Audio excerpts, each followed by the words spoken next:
Hello friends, welcome back to our channel. ఈరోజు మన వీడియోలో ఒక గొప్ప దేవత గురించి తెలుసుకుందాం.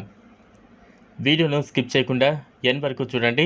భారతదేశం దేవాలయాల దేశం అని అంటారు.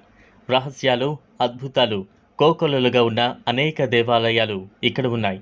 చాలా దేవాలయాలలో నమ్మశక్యం కాని అద్భుతాలు కనిపిస్తూ ఉంటాయి.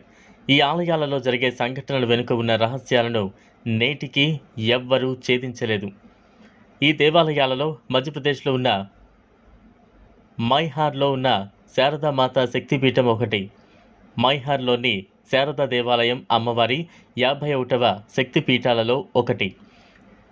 సతీమాత హస్తం ఇక్కడే పడిందని చెబుతూ ఉంటారు. ఈ ఆలయం త్రికూట పర్వతం పైన ఉంది.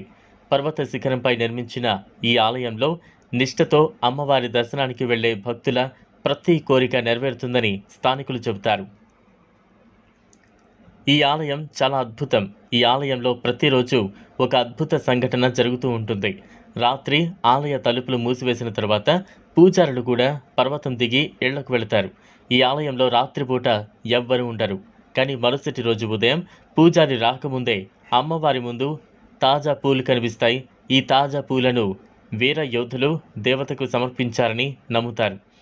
ఈ ఆలయానికి వీర యోధులు ఎవరికి కనిపించకుండా ప్రతిరోజు అమ్మవారిని పూజించడానికి ఆలయానికి వస్తూ ఉంటారు. అయితే ఆ యోధుల గురించి అక్కడున్న కథనం ప్రకారం కొన్నేళ్ల క్రితం వారందరూ వేటగా అడవిలో తిరుగుతుండగా ఒక అమ్మవారి విగ్రహం కనిపించిందట. అప్పుడు ఆ విగ్రహాన్ని శుభ్రం చేసి పూజలు చేయడం మొదలుపెట్టారు. ఆ తర్వాత అక్కడ ఆలయాన్ని నిర్మించారు. అలా ఆ అమ్మవారు చేసిన మహిమలతో అమ్మవారి వద్దే కన్ను ముయ్యాలని ఆలయానికి వచ్చి అక్కడ 12 సంవత్సరాలు కూర్చుని తపస్సు చేశారట.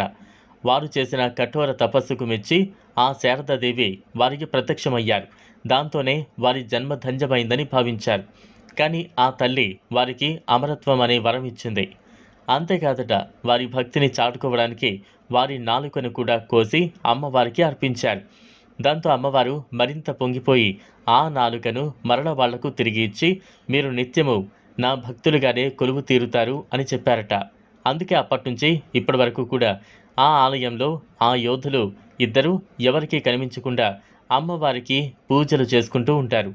అయితే ఇప్పటి వరకు వారిని చూసిన జాడ ఎవరికీ కనిపించలేదు. ఎవరు అలాంటి వారిని చూశామని చెప్పలేదు. అయితే అదంతా అబద్ధమా అని అనుకుంటే, కానీ ఆశ్చర్యకరంగా ప్రతిరోజు ఉదయం తలుపు తీర్చిన వెంటనే అక్కడ అప్పుడే తాజా పూలు కనిపిస్తూ ఉంటాయి. పూజ చేసిన ఆనవాళ్ళు ఉంటాయి.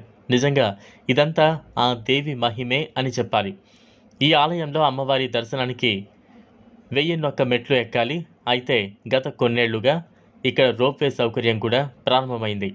చూసారు కదా ఫ్రెండ్స్, ఇది వాళ్ళ వీడియో. ఈ వీడియో కనుక మీకు నచ్చినట్లయితే లైక్ చేయండి, షేర్ చేయండి, ఛానల్ను సబ్స్క్రైబ్ చేసుకోండి. Thanks for watching.